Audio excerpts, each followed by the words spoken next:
Assalamualaikum teman-teman. Bagaimana kabarnya hari ini? Semoga kabarnya baik-baik saja ya. Kali ini kita akan belajar sedikit tentang proses fotosintesis. Fotosintesis adalah proses yang dilakukan oleh tumbuhan untuk membuat makanan. Tujuan kita belajar tentang proses fotosintesis ini adalah agar kita tahu bagaimana proses terjadinya fotosintesis, agar kita tahu bagaimana cara tumbuhan membuat makanannya sendiri. Tumbuhan tidak dapat makan seperti manusia, dan mereka tidak memiliki mulut seperti kita.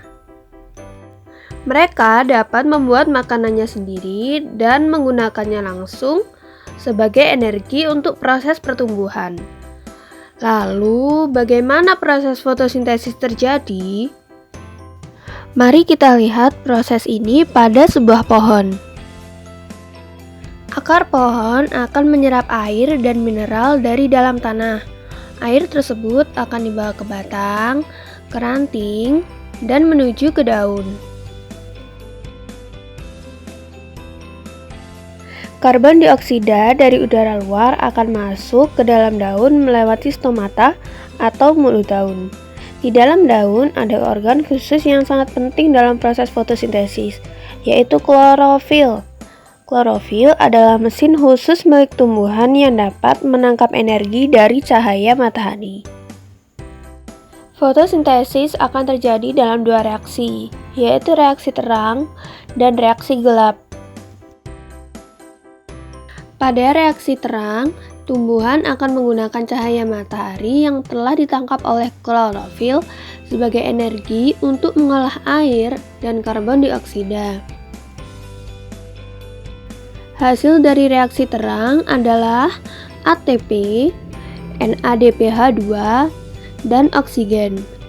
Reaksi gelap menggunakan ATP dan NADPH2 sebagai energi dan akan menghasilkan glukosa.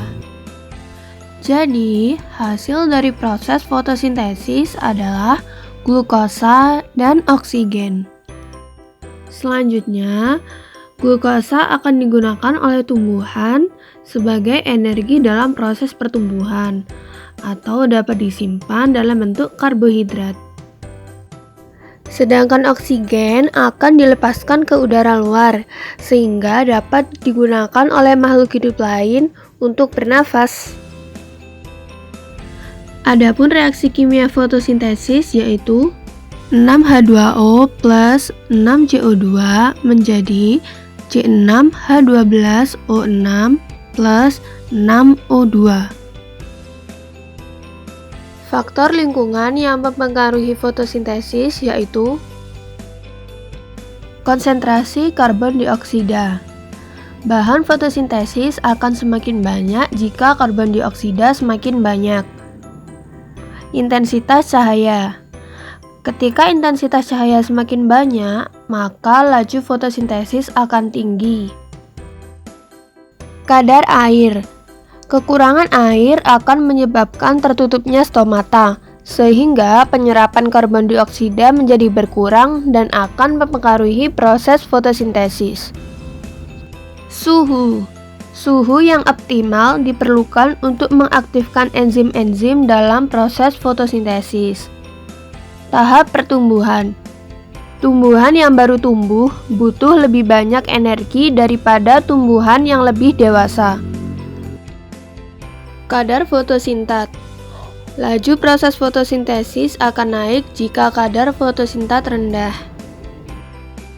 Jadi dapat disimpulkan proses terjadinya fotosintesis yaitu dari akar ke batang, ke ranting dan ke daun, air lalu diolah bersama CO2 menggunakan klorofil cahaya matahari menghasilkan glukosa dan oksigen. Kita sebut proses fotosintesis. Terima kasih. Wassalamualaikum warahmatullahi wabarakatuh.